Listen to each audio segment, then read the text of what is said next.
Salut à toi visionneur et visionneuse de contenu YouTube. Alors aujourd'hui on va parler de randonnée et plus particulièrement randonnée avec un enfant et un enfant en bas âge. La question que se posent beaucoup de parents c'est: est-ce que je peux partir en randonnée avec un enfant? Est-ce que c'est pas trop dangereux? Dans cette vidéo je vais essayer de répondre à pas mal de questions qui moi-même quand j'ai voulu chercher ces renseignements je n'ai pas forcément trouvé sur la plateforme. Dans cette vidéo on va voir 4 critères pour pouvoir partir en randonnée sereinement avec votre enfant. On voit ça tout de suite.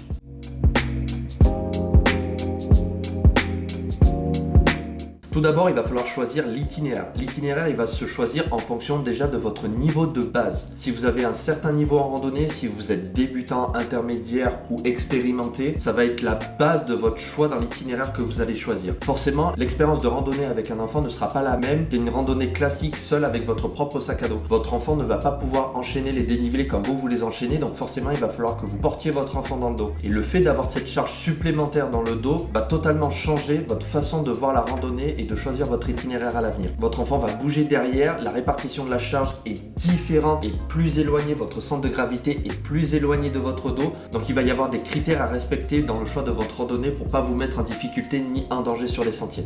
Une fois que votre niveau de base a été établi, il va falloir que vous choisissiez votre randonnée en fonction de. Vous n'allez pas choisir votre itinéraire de randonnée en fonction de votre expérience que vous avez maintenant. Il va falloir potentiellement descendre le niveau que vous avez pour pouvoir partir sereinement avec votre enfant. Il y a pas mal d'applications que l'on peut retrouver qui sont relativement bien, qui permettent de juger un petit peu les niveaux de sentiers que vous allez pouvoir sélectionner. Facile, médium, intermédiaire, difficile. Les critères qu'il va falloir prendre en compte pour choisir votre randonnée seront le dénivelé négatif et positif, la distance en kilomètres que vous allez parcourir et surtout un élément clé qu'il ne faut pas négliger, c'est la météo. Bien se renseigner sur la météo en montagne avant de partir pour éviter de vous retrouver en difficulté. Je dis en montagne parce que moi j'habite en montagne, mais ça peut être au bord de la mer ou n'importe où. La météo n'est pas un élément à négliger. Une fois que vous avez choisi votre itinéraire avec la bonne distance, le bon dénivelé, avec la bonne météo, vous allez pouvoir passer directement à l'équipement.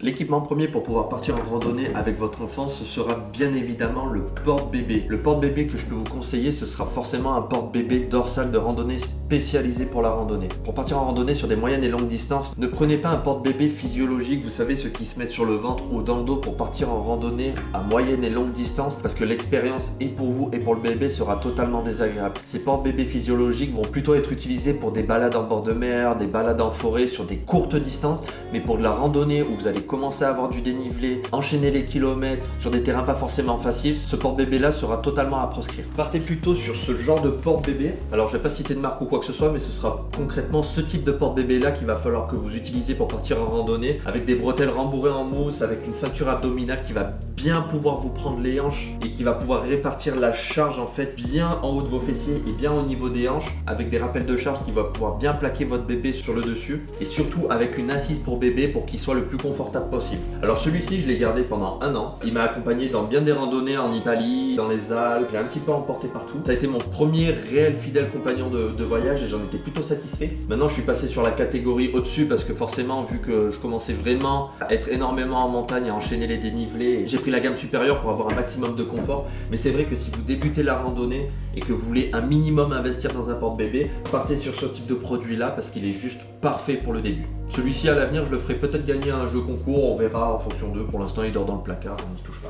Une fois le porte-bébé choisi, il va falloir principalement vous chausser d'un item et cet item sera primordial pour vous sécuriser vous et votre bébé, ça va être les chaussures. Il va falloir des chaussures qui vous maintiennent les chevilles impérativement. Tout ce qui va être chaussures de trail, chaussures de course, ce sera réellement prohibé. Après vous faites ce que vous voulez, tout ce que je vais dire dans cette vidéo, c'est mon avis personnel, c'est les retours d'expérience que j'ai eu de mon côté, donc je n'impose rien, je n'ai pas la science infuse, c'est tout simplement mon avis personnel et mon retour d'expérience que j'ai par rapport à la montagne. Mais pour en revenir au fait, je déconseille fortement les chaussures de trail ou même en général les chaussures taille basse. Partez sur des chaussures avec une tige relativement haute ou moyenne pour pouvoir bien maintenir votre cheville parce que vous allez en montagne ou au bord de la mer ou n'importe où, vous allez peut-être vous retrouver avec des terrains qui soient pas forcément des plus lisses possibles. Donc le fait d'avoir des chaussures qui vous maintiennent bien les chevilles va pouvoir bien vous faire ancrer dans le sol et ne pas vous mettre en danger sur les sentiers de randonnée. Bon, je suis désolé, je les ai pas nettoyés, mais c'est histoire de vous montrer un petit peu la chaussure que j'utilise avec une tige bien montante qui va bien vous maintenir votre cheville en place. Celle-ci c'est une tige souple, mais mais moi c'est ce que je préfère personnellement. Mais ce que je peux vous conseiller si vous débutez, c'est de partir sur des tiges relativement plus rigides pour avoir un maintien supplémentaire sur vos chevilles. C'est pour éviter que votre cheville se torde dans tous les sens, et c'est une sécurité supplémentaire parce que si votre cheville elle lâche, forcément avec le poids du petit derrière, il y a de fortes chances que vous finissiez par terre. Donc il faut faire très attention par rapport à ça. Prenez également le nécessaire pour bébé en termes d'hygiène, en termes de nourriture, tout ce que votre bébé peut aimer, amenez-le avec lui. S'il aime bien la tétine, prenez-lui la tétine. Il veut son doudou, prenez-lui son doudou. Prenez-lui ses gâteaux préférés, prenez-lui sa boisson préférée, pour que votre enfant se dise que quand il va partir en randonnée, ça va être un moment hyper agréable.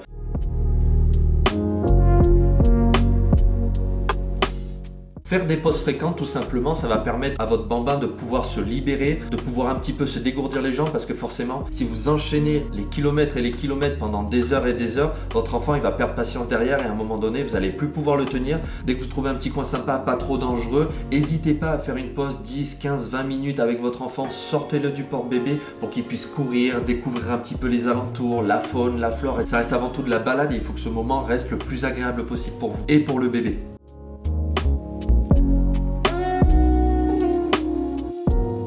Alors savoir renoncer dans quelles conditions, savoir si la météo a été changeante ou pas, savoir si votre sentier, parce que potentiellement que vous avez pu vous tromper également sur votre itinéraire, si vous ne sentez pas le sentier, par exemple s'il y a des passages d'échelle, s'il y a des rochers trop glissants, s'il y a du dénivelé qui est trop important, ne vous forcez pas à terminer cette boucle ou ne vous forcez pas à faire cette randonnée. Savoir renoncer, c'est prendre conscience du risque et du danger que vous pouvez rencontrer en montagne. Faites demi-tour, c'est pas grave, il y a des centaines et des milliers de randonnées que vous allez pouvoir effectuer. Ne vous mettez pas dans un bourbier, ne vous mettez pas en danger vous et votre enfant. Savoir renoncer, personnellement pour moi c'est la plus grande des sagesses et ce n'est pas une défaite. Alors voilà mes 4 critères pour moi pour partir en randonnée sereinement avec un enfant dans le dos. N'hésitez pas à me faire un retour dans les commentaires, à m'apporter des petits tips aussi. J'ai peut-être oublié énormément de choses parce que cette vidéo pourrait durer pendant des heures. N'hésitez pas à me le dire dans les commentaires, à me faire vos retours d'expérience, à m'apporter vos tips, échanger entre vous. Si la vidéo t'a plu, n'hésite pas à t'abonner à la chaîne, c'est super important. Mets ton plus beau des likes et puis on se retrouve pour une autre vidéo. On se dit à très vite.